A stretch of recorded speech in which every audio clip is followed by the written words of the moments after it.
વિશ્વમાં જ્યાં પણ માં બહુચરનું ધામ હશે ત્યાં માગસર સુદ બીજના દિવસે માને ચોક્કસથી રસ રોટલીનો ભોગ લગાવાયો છે। જોઈએ વિશેષ અહેવાલ। વિશ્વમાં જ્યાં પણ માં બહુચરનું ધામ હશે ત્યાં માગસર સુદ બીજના દિવસે માને ચોક્કસથી રસ રોટલીનો ભોગ લગાવાયો છે અને પછી તે જ પ્રસાદ રૂપે ભક્તોને વહેંચાય છે।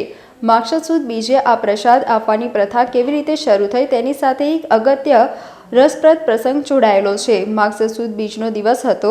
દંતકથા અનુસાર મેવાડા બ્રાહ્મણ એવા વલ્લભ ભટ્ટ અને તેમના ભાઈ ધોળાને તેમની જ્ઞાતિના બ્રાહ્મણોએ એકવાર મેણું માર્યું કે અરે વલ્લભ ધોળા, જ્ઞાતિ ભોજનમાં આવીને જમી તો જાઓ છો, પણ ક્યારે તમે જ્ઞાતિ ભોજન કરાવો। વલ્લભ ભટ્ટ હજુ કંઈ સમજે અને કંઈક બોલે તે પહેલાં જ એક બ્રાહ્મણ બોલી ઉઠ્યા કે અરે વલ્લભજી, આ તો આખરે તમારે જમાડવાશે અને એ પાછું આ માગસર સુદ બીજે રસ રોટલીનું જમણ કરાવશે। જ્ઞાતિજનોએ સામેથી જ નાત માટેનો દિવસ અને ભોજન સામગ્રી નક્કી કરી દીધી। વલ્લભ ભટ્ટને ચિંતા સતાવા લાગી કે હવે કરવું શું, પણ જેના માથે સ્વયંમાં બહુચરનો હાથ હોય તેના જીવનમાં ભલા શું અશક્ય હોવાનું।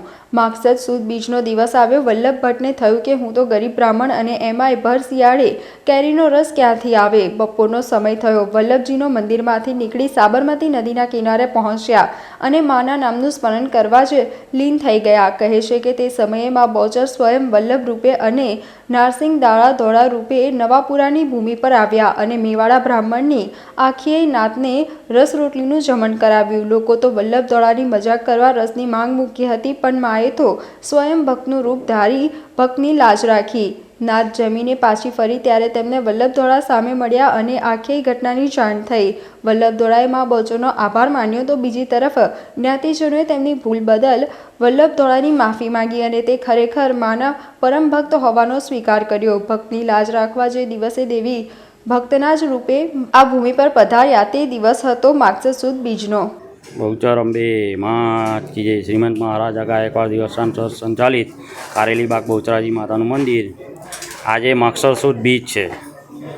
આજે માતાજીએ રસ રોટલીની નાત જમાડી હતી। આજે વલ્લભ ભટ્ટની લાજ રાખવા માટે માતાજીએ જાતે રસ રોટલીની નાત જમાડી।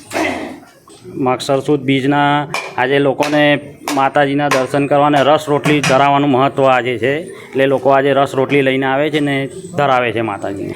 એ ભક્તોની માં મનોકામના પૂર્ણ કરે છે ને એટલે માતાને એમને આસ્થા છે, માં એમની મનોકામના પૂર્ણ કરે છે ને ભક્તો આવતા હોય છે। વડોદરાના મહારાજા સર સયાજીરાવ ગાયકવાડે બહુચરાજી મંદિરની સ્થાપના કરેલી। બહુચરાજી મંદિર 350 વર્ષ પુરાણું છે અને એકદમ આધ્યાત્મિક મંદિર છે। અહીંયા લાખો ભાવિક ભક્તો રોજ આવે છે। આજ રોજ બહુચરાજી માતાજીએ પોતે વલ્લભજી ભટ્ટનું રૂપ લીધેલું અને એમણે આખી વૈષ્ણવની નાત જમાડેલી।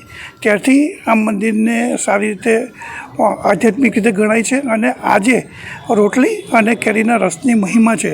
શિયાળા જેવી ઋતુમાં પણ માતાજીએ વલ્લભજી ભટ્ટનું રૂપ ધારણ કરીને કેરીનો રસ અને રોટલી જમાડેલી, જેથી ત્યારથી આજનો દિવસ ખૂબ જ શુભ ગણાય છે અને લાભદાયી નીવડે છે, જેથી અહીંયા લાખો ભાવિક ભક્તો બહુચરાજી મંદિરે પોતાની આસ્થા લઈને આવે છે અને માતાજી તમામની આસ્થા પૂરી કરે છે।